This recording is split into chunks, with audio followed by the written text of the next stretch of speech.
प्रमाणावर स्वयंपाक करायला लागायचा, मोठी मोठी भांडी उचलायला लागायची. त्यावेळेला पुरुष स्वयंपाक करतात, आजही करतात. म्हणजे ज्या गावामध्ये हे पोचलेले नाहीत, केटरर्स पोचलेले नाही आहेत, तिथे गावातले सगळे पुरुष बायका मिळून स्वयंपाक करतात. आणि मोठी मोठी भांडी उचलायची असली, ढवळायचं असलं की मग तिथे ते पुरुष येतात. तेही आपल्याला दिसेल जत्रेत, यात्रेत, लग्नामध्ये वाढायच्या वेळेला. त्यामुळे ती कामं पुरुषांना येत नाहीत वगैरे असं नाही, येतात, परंतु ती शक्यतो घरामध्ये टाळायची. शिवणकाम, आता शिवण टिपण वगैरे आता आपण सगळे ते बाहेर शिकायला देतो, तो भाग वेगळा. परंतु घरामध्ये लहान पोर जन्माला आलं की त्याची दुपटी शिवायची, जुन्या लुगड्याची वगैरे, ते काम कोणाचं? जुन्या लुगड्याचे लंगोट शिवायचे, दुपटी शिवायची, हे काम बायकांचं. आणि सगळे लेडीज टेलर्स जेंट्स. त्यामुळे बायकांचे कपडे शिवायचं सुद्धा पैसे देऊन शिवायची वेळ आली आणि मग मोठं टेलरिंग शॉप काढायची वेळ आली की मालक पुरुष आणि त्याच्या हाताखाली काम करणार. तर हा जो सगळा अर्थशास्त्राचा सुद्धा जो प्रवास आहे, तो प्रवास आपण नीट समजून घेतला पाहिजे. समजून घेतला पाहिजे, भांडणं नाही करायचे. कशासाठी? आपण कुठून आलो, कसे आलो, काय आलो हे समजून घेण्यासाठी. आणि मग तुम्ही डॉक्टर असा, वकील असा, कोणीही असा, तुमच्या क्षेत्रामध्ये हा प्रवास कसा झाला. डॉक्टर,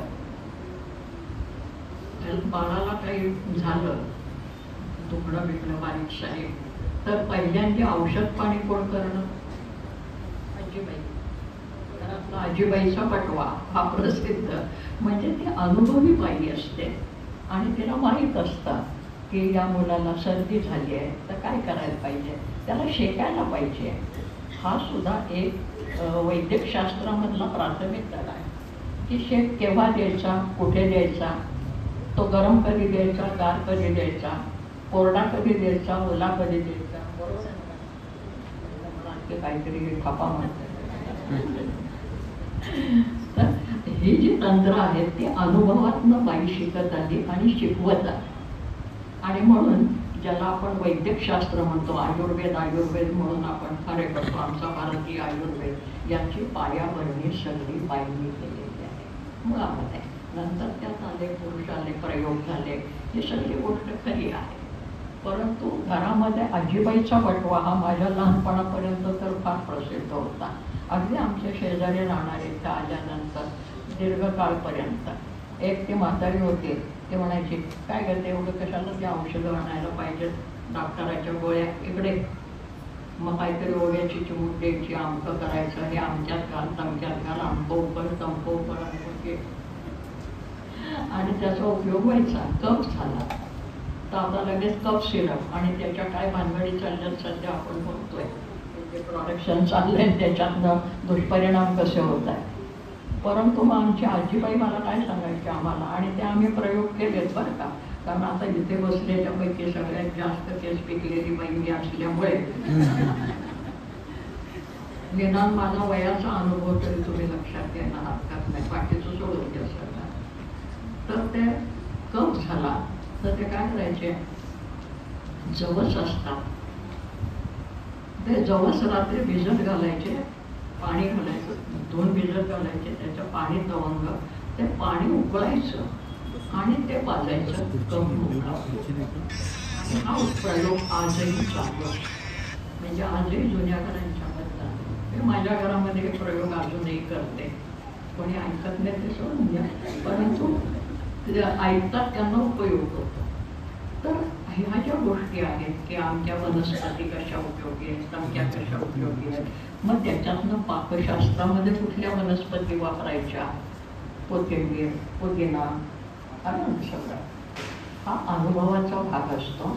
आणि बायका निसर्गाचं, शेतीचं हे निरीक्षण करत करत प्रयोग करत आल्या आणि त्याच्यातनं एक एक शाखा, ज्ञानशाखा ही विकसित होत गेली. म्हणजे ती इंजिनिअरिंग, बायकांचं इंजिनिअरिंग हे परत स्वतंत्र गोष्ट आहे. मग घरं बांधणं वगैरे सोडून द्या, पण लहानपणापासून मी बघत आले, स्वयंपाकाचा कट्टा नावाची गोष्ट, बायका बसून स्वयंपाक करायचा आणि चुली बनवायच्या. मातीच्या चुली. अगदी परवापर्यंत आपल्या सांगलीला कुंभारवाड्यामध्ये मातीच्या चुली घडवलेल्या बघितलेल्या. तर या मातीच्या चुली घडवायचं काम बायका करायची. आमच्या घरामध्ये करत होत्या, आमच्या चुलती, आई, आजी या सगळ्यांना. चूल घडवणं हे अतिशय कौशल्याचं काम. कारण चूल आणि त्याच्या शेजारी वैल नावाची गोष्ट असायची. म्हणजे चुलीमध्ये जाळ पेटवला की तो खाली एक भोग पडायचं आणि त्याच्यातनं शेजारच्या त्या ह्याच्यामध्ये जायचं. म्हणजे एका याच्यावर भात शिजायला ठेवायचा, एका याच्यावर डाळ शिजायला ठेवायची. डाळ भात एकदम शिजलेला असायचा, 2 in 1 असा. म्हणजे पेस्तवाची बचत झाली, वेळेची बचत झाली, दोन्ही पदार्थ गरम मिळाले. कुकर आला नव्हता त्यावेळेला. बायका काय करत होत्या, पाहिलं असेल तुमच्यापैकी करायचे त्याने, मोठं पातेलं घ्यायचं, त्याच्या तोंडाला ओलं फडकं बांधायचं, धोतराचं जुन्या गुड्याचं वगैरे, आणि त्याच्यावर मोदक बिदक ठेवायचे, त्याच्यावर एक झाकण ठेवायचं आणि उकडून काढायचे. झाला कुकर. अशा कितीतरी गोष्टी की ज्याला आपण इंजिनिअरिंग, त्या इंजिनिअरिंग बांधकामामधला असू देत, घरातल्या उपयोगाचा असू देत, या बारीक बारीक बारीक गोष्टी आपल्या कल्पकतेने, गरजेतून आणि निसर्गातून शिकत शिकत हे प्रगत झालेलं आहे सगळं आपलं जगणं जे आहे ते. आणि म्हणून लोकसाहित्य संस्कृतीचा अभ्यास याचा अर्थ नुसत्या गाणी, गोष्टी, जात्यावरच्या वगैरे एवढंच नाही आहे. तर हा सगळा जो आपला प्रवास आहे जीवनाच्या सगळ्या अंगातला, अन्न, वस्त्र, निवारा या प्रत्येक क्षेत्रातला, हा कुठल्या कुठल्या टप्प्यात कसा कसा बदलत गेला, त्याच्यामध्ये स्त्री पुरुषांचे सहभाग कसे कसे घेत गेले, हा अतिशय महत्त्वाचा मुद्दा आहे. दारू मुद्दाम हा विषय ठेवला. मी डॉक्टर लोकांना सांगते मुद्दाम, मॅडम माझ्या आकाशवाणीने एक चर्चासत्र ठेवलं आणि त्याच्यामध्ये आपल्या म्हणजे माझ्यासारख्या लोकांना बोलावलंच होतं. परत नवरा दारू पिऊन पीडितग्रस्त बायकांनाही बोलवलं होतं आणि सिव्हिल सर्जन. कारण सिव्हिल सर्जनकडे अशा केसेस बऱ्याच वेळेला जातात नोकरीमध्ये नाही करत असताना. त्यावेळेला सिव्हिल सर्जनने अतिशय लोकविलक्षण अनुभव सांगितले होते त्याच्यामध्ये. पण हा दारूचा जो प्रवास आहे ना, लोकसंस्कृतीमधल्या पुरतं बोलते आहे, हा एक मोठा लोकविलक्षण की कुठल्या वनस्पती या मादक आहेत. कारण माणूस असं उद्योग करत आला ना, खाता यायचं म्हणजे वनस्पती आल्या खाऊन बघायचं, फळं खाऊन बघायची, उपयोग झाला तर ठीक आहे, चांगलं लागलं तर जास्त वापरायचं. तशा काही वनस्पती या हे चढवणाऱ्या, गुंगे चढवणाऱ्या अशा, म्हणजे मद्याचा लघु असर असं म्हणता येईल, अशा त्याच्यातनं चहाचा शोध लागला. कारण आपण म्हणतो ना चहाची तल्लफ घेणं, तर तल्लफ दोन्हीची असते. आणि मद्य बनवत असताना वनस्पतीपासूनही मद्य बनवलं जातं, धान्यापासूनही बनवलं जातं. त्या आंबवून वगैरे त्या आमच्या लहानपणी खेडेगावामध्ये याच्या भट्ट्या लावलेल्या असायच्या.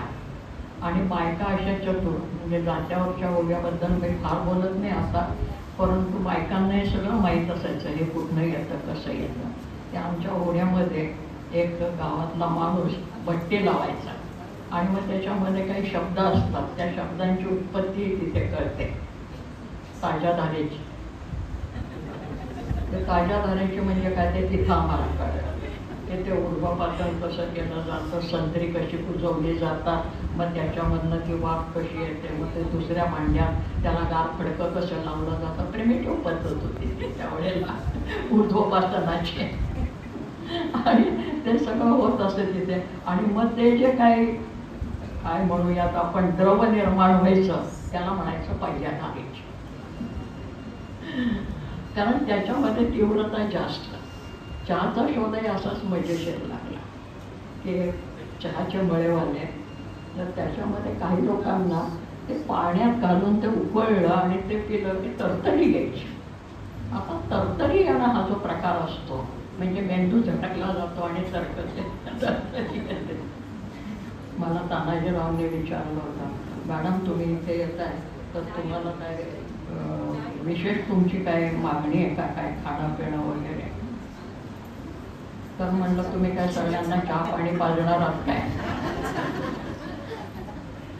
बघितलं, 100 वर्ष औषध आहे बाबा. तर ते म्हणे हो सगळ्यांना चहा पाजणार.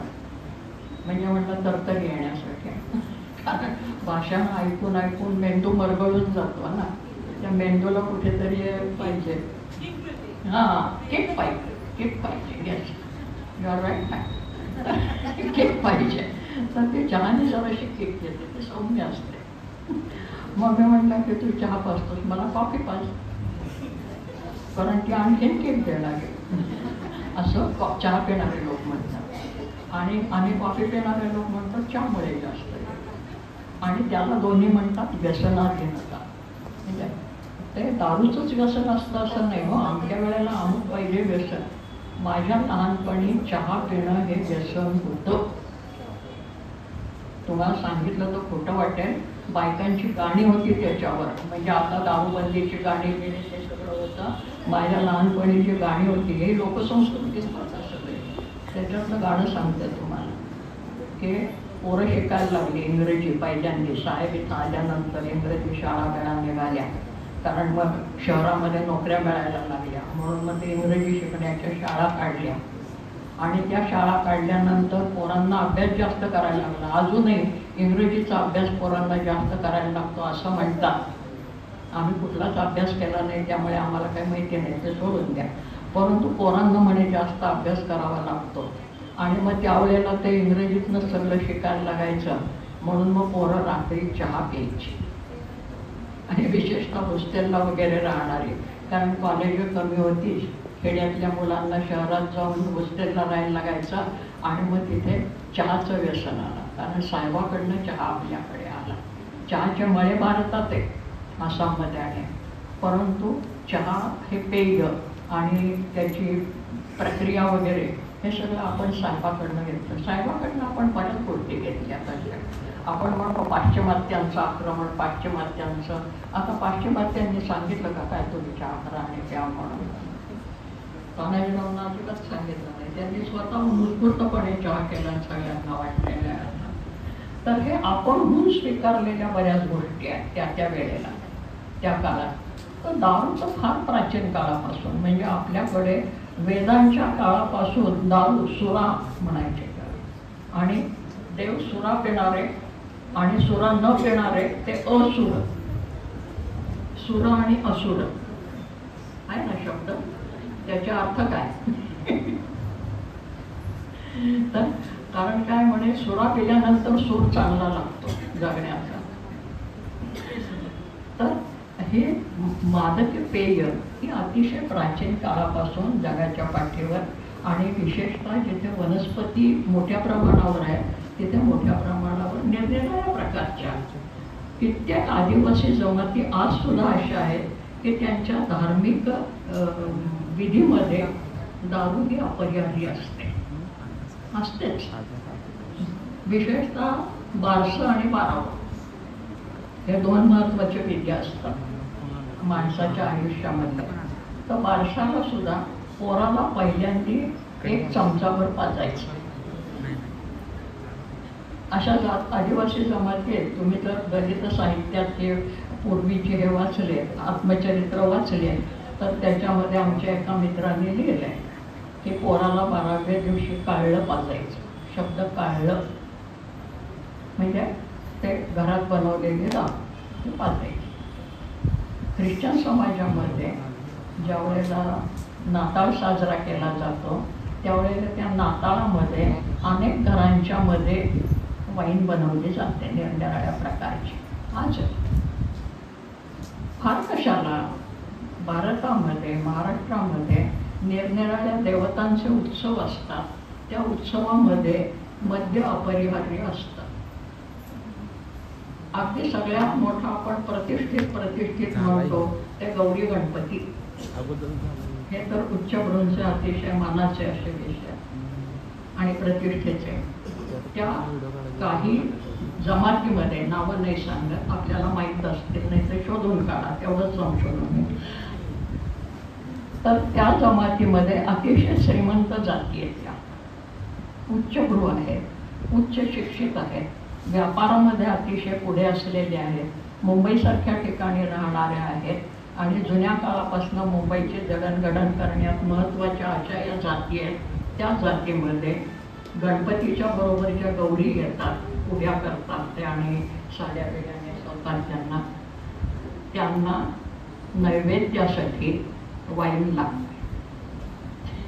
म्हणजे पूर्वी ते मद्य घरी बनवलं जात असेल, आता रेडीमेड वाईन आणतात आणि त्या घरांच्या मधनं त्याच्यासाठी स्पेशल चांदीचे पेले बनवलेले असतात नैवेद्यासाठी आणि त्याच्यामधनं वाईनचा नैवेद्य त्या गौरींना दाखवला जातो.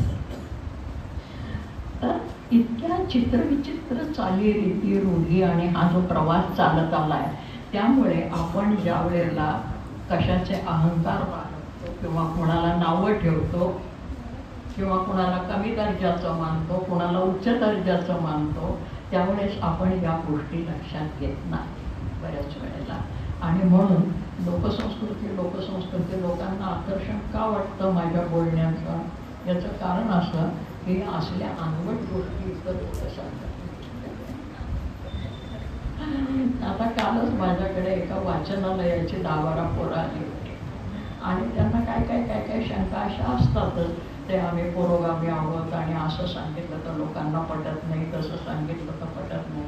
मग त्यांना वेदांच्या मधल्या आणि उपनिषदांच्या मधल्या गोष्टी सांगितल्या आणि म्हणलं मी सांगते म्हणून तुम्ही विश्वास ठेवा असं मी म्हणत नाही. अमुक अमुक ग्रंथ, त्याचे लेखक अमुक, हे सगळं त्यांना सांगितलं, हे वाचा, याच्यामध्ये हे सगळं आहे.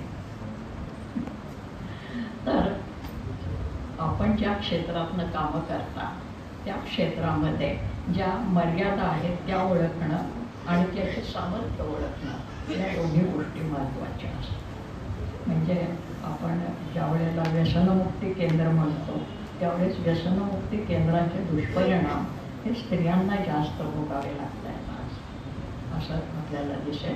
कारण स्त्रिया मद्यपान किंवा कुठलंही बहुतांशी करत नाही. काही एखादा लहानसा गट असेल, मी नाही म्हणत ना, आणि त्याची कारणं वेगळी असतात. समाजातली अर्थव्यवस्था आहे त्याचं प्रामुख्याने कारण असतं, बाकी काय. तर या निरनिराळ्या क्षेत्रात आपण काम करताय. शेतीमध्ये काम करणारे आम्हाला दिसत आहेत, इंजिनियर्स आहेत. इंजिनियर्सना आता एकीकडे आपण म्हणतो आहोत, इंजिनियर्सना मला प्रामुख्याने सांगायचं आहे. इंजिनियर्स असतील, आर्किटेक्ट असतील, हे काय आता अलीकडे आपल्याला दिसतं बिल्डिंगचं रिकन्स्ट्रक्शन जोर आलेला आहे. माझं एवढं 87 वर्षाचं आयुष्य गेलं, एखादी इमारत पाडली ठराविक वर्षांनी आणि लगेच नवीन बांधायला घेतली असं मला कुठेही दिसत नाही. ते अगदी पडझड झाल्यानंतर करतात, नाही असं नाही. एकीकडे आम्ही घमेंट काय मिरवतो, शिवाजी महाराजांच्या मधला अमुक तमुक वाडा अजूनही चांगल्याच केलेला, आणि दुसरीकडे काय म्हणतो, आता या इमारतीला 35 वर्ष झाली, आता तिचं आयुष्य संपलंय, तिचा पाडा. हे आयुष्य संपलंय काय ठरवलं कोणी? तुम्ही आर्किटेक्ट आणि इंजिनियर्सनी ती तकलादू बांधली, किती पडली पाहिजे, नसतात पाडली पाहिजे का, तर तुमचा धंदा चालला पाहिजे म्हणून. तर ह्यातल्या ज्या विसंगती आहेत त्या विसंगती आमच्या लक्षात येत नाही. एकीकडे पर्यावरण रक्षण म्हणायचं आणि दर 35 वर्षांनी प्रत्येक बिल्डिंग जर पाडायला लागला तर केवढ्या मोठ्या प्रमाणावर ते प्रदूषण होतं. तेवढं सिमेंट, पाणी, टाईल्स, आधुनिक साधनं, त्याच्यानंतर लोखंड त्याच्यासाठी वापरावं लागतं, कितीतरी गोष्टी असतात. आणि त्या सगळ्या टाकायच्या कुठे राडारोडा, नदीत नेऊन टाकायचा, नद्या बंद. परवा आमचा आर्किटेक्ट मित्र सांगत होता की एवढ्या मोठ्या प्रमाणामध्ये पूर यायला लागले, त्याचं अतिशय महत्त्वाचं कारण की या बिल्डिंगा पाडून आणि कचरा टाकून सगळे नाले बंद करून टाकले, जे नैसर्गिक पाणी वाहणारे होते ते, आणि तिथे आम्ही बिल्डिंगा बांधल्या. आता या बिल्डिंगा बांधून त्या बिल्डिंगमध्ये राहणाऱ्यांना पाणी किती वर्ष मिळणार आहे, हिशेब करून सांगितलेलं आहे. 50 सालापर्यंत निम्मे लोक पाण्याशिवाय जाते. आणि जगाच्या पाठीवर जर युद्ध झाले तर ती पाण्यावरनं युद्ध होते. आजच असं झालेलं आहे की ब्रह्मदेशातनं येणारी ब्रह्मपुत्र जी आहे तिचं पाणी आमच्याकडे येणारं कमी कमी व्हायला लागलं आहे, कारण मध्ये धरणं बांधायला सुरुवात केली. निसर्गाला तुमच्या राजकीय सीमारेषा नसतात. म्हणजे ती नदी पाकिस्तानात निर्माण झाली आणि ती भारतामध्ये वाहत येणार नाही हे निसर्गाला माहीत नसतं, कारण प्राचीन काळापासून ती नदी तिच्याच पद्धतीने वाहत आलेली आहे. आणि या सीमारेषा कोणी घातल्या? इथे हिंदुस्थान संपला आणि ते पाकिस्तान सुरू झाला माणसांनी. तेव्हा माणसांनी निर्माण केलेल्या या ज्या बॅरियर्स आहेत, या सीमा आहेत, याही ओळखा, कारण आपलंही सामर्थ्य ओळखा आणि त्यांचंही ओळखा.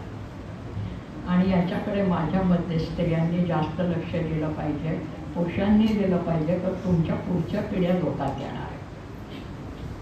आजच आपण बघतो ते किती झालंय. तेव्हा इंजिनियर्स आणि आर्किटेक्ट यांनी याला प्रतिबंध केला पाहिजे. आणि अशा आता संघटना व्हायला लागलेल्या आहेत. नेचर कॉन्झर्वेशन बिल्डिंग्स ज्या कोणी असतील त्यांनी लक्षात ठेवा. आणि जोपर्यंत ती बिल्डिंग सुस्थितीत आहे तोपर्यंत ती जास्तीत जास्त कशी टिकवायची, त्याच्यासाठी मी एक मजेशीर उदाहरण देते नेहमी की WHO म्हणजे वर्ल्ड हेल्थ ऑर्गनायझेशन म्हणजे जागतिक आरोग्य संघटना यांनी निरनिराळ्या माणसांच्या आयुर्मर्यादा सांगितलेल्या आहेत सध्याच्या वर्णात. त्या वर्ल्ड हेल्थ ऑर्गनायझेशनने काय सांगितलं, जागतिक आरोग्य संघटनेने, की भारतीय माणसाचं सरासरी आयुष्य 70 ते 72 वर्ष आहे. आता तसं ते बिल्डिंगचंही सांगितलं जातं की हिचं आयुष्य या बिल्डिंगचं 35 ते 50 वर्ष आहे. आता 72 वर्ष माणसाची झाली म्हणजे तुम्ही त्याला लगेच मसाण्यात नेऊन जाळणार का? संपलं तिचं आयुष्य. आपण काय करणार? त्याला जास्तीत जास्त टिकवण्याचा प्रयत्न करणार, त्याची डागडुजी करत राहणार. मग त्याचं हृदय कमकुवत होते, सांधे कमकुवत होते, डोकं कमकुवत होतं, डोक्याला सुद्धा उपाय करायला लागतात. तर आपण ते जास्तीत जास्त टिकवण्याचा प्रयत्न करतो. तसं आपण घरांच्या बाबतीत, बिल्डिंगच्या बाबतीत करायला पाहिजे का नको?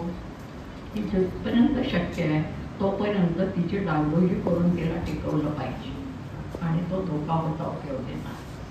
तर अशा बऱ्याच गोष्टी आहेत की ज्या तुम्हाला करायच्या आहेत. ही एवढी लांबलचक यादी पाहिल्यावर मी म्हणलं या बायांना किती कामं करायची आहेत, पण विशेषतः मास्टर लोकांना. वर्गातला नुसता अभ्यासक्रम शिकवून चालणार नाही. इथून पुढे ही जाणीव जागृती मुलांच्यामध्ये, कारण या मुलांच्यामधनंच इंजिनियर होणार आहेत, डॉक्टर होणार आहेत, पुढारी होणार आहेत, नेते होणार आहेत. तो स्वतःला बरोबर घेऊन जातो, स्वतःच्या तो नेता, नयती नेता. तेव्हा या विद्यार्थ्यांच्या वर तुम्ही संस्कार कुठले करणार? संस्कार म्हणजे 4 संस्कृत श्लोक म्हणणं नाही. संस्कार म्हणजे आपला भविष्यकाळ आपण कसा घडवणार आहोत याचं भान आणून देणं, याचं नाव संस्कार. मग ते स्वतःची पोरं असू देत, शाळेतली पोरं असू देत, समाजातली असू देत, संस्कार वर्गातली असू देत. तेव्हा संस्कार याचा अर्थ नुसतं देवधर्म, कुळधर्म, कुळाचार म्हणजे संस्कार नाही. माणसाने माणसाशी कसं वागायचं आहे आणि आपलं भविष्य कसं ठरवायचं आहे याबद्दलचं भान आणून देणं आणि कृतिशील करणं त्यांना म्हणजे तर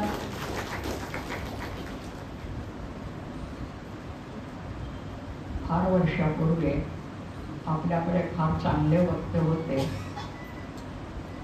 आचार्य आत्रे. ते एकदा फर्ग्युसन कॉलेजमध्ये गेले. फर्ग्युसन कॉलेजमधली पोरं म्हणजे नाठाळ पोरं म्हणून प्रसिद्ध होती. काय काय ठिकाणी जुन्या काळापासून अशी असतात, आजही असतील. तर तिथे गेल्यानंतर आचार्य आत्रे बोलायला उभे राहिले आणि त्यांनी सुरुवात केली, मित्र हो. पोरांनी टाळ्यांचा कडकडाट केला आणि मग त्याच्यानंतर ते बोलत राहिले थोडा वेळ. परत पोरांनी टाळ्या वाजवायला सुरुवात केली. तेव्हा आत्रे म्हणाले, या तुमच्या दुसऱ्या टाळ्यांचा अर्थ मला कळला. आता थांबा. तशा आता मला डावीकडनं टाळ्या आल्या. हे बायकांची जेवायची वेळ झालेली आहे. काही जणी अजून अर्धवट स्वयंपाक टाकून आलेले असते आणि आत्ता जरी फेटे बांधून बसलेल्या असल्या तरी उपाय काय होईल सांगता येत नाही. तर आता आपण जाऊया. सांगायचं तात्पर्य, आपण निरनिराळ्या क्षेत्रात काम करता, खूप चांगली गोष्ट आहे. त्याच्यासाठी मार्गदर्शक म्हणून मला बोलावलं होतं, तेव्हा माझ्या पिकल्या केसांचा मान राखून मी तुमच्या समोर काही सूत्र ठेवलेली आहेत. हे संस्कार म्हणजे काय आणि तो कसा घडवायचा. तर नुसत्या मंत्रतंत्रातनं आणि याच्यातनं येणार नाही आहे, तो पुढच्या पिढीला मार्गदर्शन करून येणार आहे. त्यांचं आयुष्य सुखाचं व्हावं म्हणून, आमचं संपलं, त्यांचं सुखाचं व्हावं म्हणून. आणि त्या निरनिराळ्या क्षेत्रात, मग ते वनस्पतीशास्त्र असू दे, गृहशास्त्र असू दे, मेडिकल असू दे, आणखी कुठलं असू दे, आणि हे सगळं आपण करता आहात ते आणखीन प्रभावीपणाने करणार आहात याबद्दल माझ्या मनात शंका नाही. आणि प्रतिष्ठानसारख्या संस्था याचं गुणग्रहण करणार आहेत, त्यामुळे ते गुणग्रहण करणारा हाही महत्त्वाचा असतो. नुसते गुण असून चालत नाही. कोणीतरी बाबा तू बरं काम करतोयस असं म्हणणारा, पाठीवर हात ठेवणारा असावा लागतो. जाधव पती आणि त्यांचे सहकारी या पद्धतीचं काम करता आहेत याबद्दल मला खूप आनंद होतो. आणि अशा प्रकारची बरीच मंडळी समाजात निर्माण व्हावीत, कारण लोकशाही म्हणजे लोकांनी नुसते आक्षेप घेणं नाही तर स्वतःही कृतीशील होणं. तर तसे आपण सगळे कृतीशील आहात, ते आणखीन व्हाल याच्याबद्दल माझ्या मनात शंका नाही. एक मी आज जात्यावरच्या ओव्यांच्या जंगलामध्ये शिरले नाही, पण जाता जाता 2-3 ओव्या सांगते की बायकांना जुन्या काळात काही कळत नव्हतं आणि लिहिता वाचता येत नव्हतं, तेव्हा त्या वट्ट अडाणी होत्या. असा जो काही समज आहे तो काही खरा नाही. बायांना फार कळत होतं, फक्त त्यांना कळतंय हे आम्हाला कळत नव्हतं.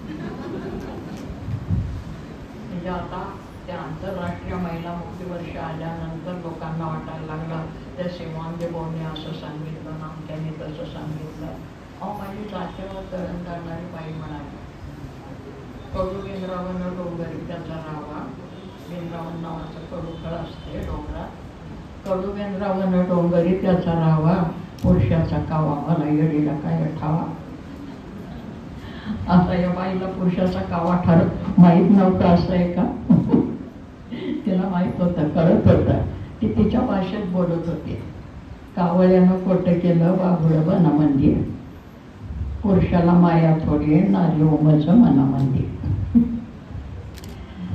गावात मगाशी तुम्हाला सांगितलं, गावात दारू बनायची आणि मग तो नवरा दारू पिऊन बसला की मग ते कलाली न्यायची, कलाल नावाची जा दारू बनवायची अशी. आणि मग ती कलाली यायची, तुझा नवरा इतकी दारू पिऊन गेला आणि माझ्या नवऱ्याला पैसे दिले नाहीत. परत बायकांनीच भांडायचं बरं का त्याच्यात.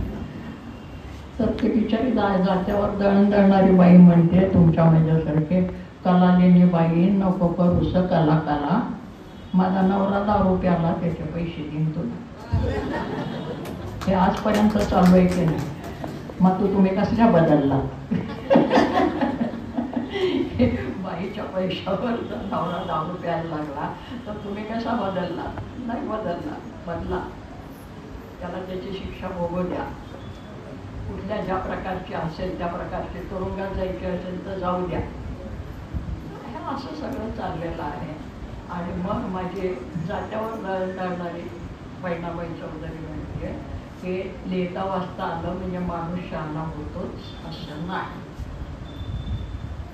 अरे मानसा परिमाणुस राहतो रे येडा जाना, आणि छापीसनी होतो कोरा कागद शहाणा. कोऱ्या कागदावर छापलं तर कोरा कागद सुद्धा शहाणा होतो, पण छापलेली कागद वाचून माणसं शहाणा होतीलच याची खात्री नाही. तेव्हा जेव्हा आपण सुशिक्षित निर्बुद्ध म्हणतो अशा आपल्या आसपास पुष्कळ दिसतात बाया आणि पुरुष, तेव्हा लिहिता वाचता आलं, पुस्तकं वाचली म्हणजे शहाणं झालंच असं काही नाही. म्हणून मगाशी मी म्हटलं की चहाला सुद्धा ते वसंत म्हणत होते, तर त्या बायकांचीच गाणी आहेत. की ते तुम्ही शिकलात आणि रात्रीच्या वेळेला चहा प्यायला लागलात. शिकणं किती शरीराची माती. उगीच शिकायला लागलात आणि मग चहा पिणं हे व्यसन त्या काळामध्ये होतं. आम्हाला लहानपणी चहा प्यायला देत नव्हते. मोठ्या माणसांनी करायचं, म्हणजे व्यसन फक्त मोठ्या माणसांनी करायचं. असा नकळत संस्कार आमच्यावर झाला की नाही बरं त्यावेळेला. तर अशा बऱ्याच गोष्टी होत्या. मग माझी बहिणाबाई चौधरीच मला सांगून गेले. ती शेवटची ओळी तुम्हाला सांगते. आणि काही जर आपल्या सगळ्या या कार्यक्रमातला संदेश असला, माझ्या बोलण्यातला नाही, कार्यक्रमातला, आणि ते तुम्ही करता आहात, की जीवनामध्ये वेदना खूप आहेत, दुःखाच्या जागा खूप आहेत, त्या आपल्याला सुखाच्या करायच्या, आनंदाच्या करायच्या आहेत. आणि म्हणून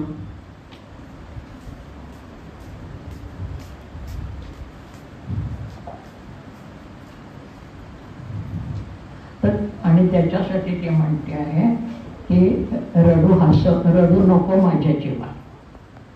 आपण सगळ्या कोणाशी काय कसं काय चाललंय तुमचं, कसलं काय काय खरं नाही. आता जाऊन स्वयंपाक करायचा, परत कटकट सगळे ती.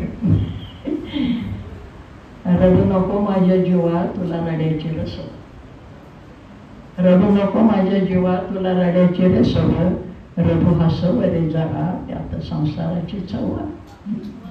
तुम्ही सगळ्या जणी या रडण्याचा हसणं करता आहात, ते वाढवत जा.